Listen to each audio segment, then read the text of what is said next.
పచ్చి బొప్పాయి కాయలు మరి దొడ్లో ఏమన్నా చెట్లు ఉన్నప్పుడు కోసుకున్న దాన్ని కూర వండుకోవటం, పులుసు చేసుకోవటం, పచ్చి బొప్పాయితో హల్వా చేసుకోవటం, చాలా రకాల స్నాక్స్ తయారు చేసుకోవటం చేస్తూ ఉంటాం. పూర్వం రోజుల్లో కూరగాయలు లేనప్పుడు అందరి దొడ్లో బొప్పాయి చెట్లు ఉండేవి కదా, వారానికి ఒకసారన్నా బొప్పాయితో ఒక వంటకం వండి తినేవారు. మరి పచ్చి బొప్పాయి కాయలు మార్కెట్లో కూడా కొంతమంది ఇప్పుడు అమ్ముతూ ఉంటారు.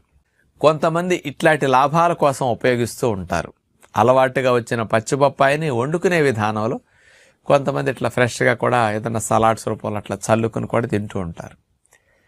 పచ్చి బొప్పాయి ఎవరు తిన్నా నష్టం ఉండదు, కానీ ఇద్దరు మాత్రం తినకూడదు. చాలామంది పూర్వం రోజుల నుంచి పచ్చి బొప్పాయి తింటే ఏదో గర్భానికి మంచిది కాదు అని అంటుంటారు.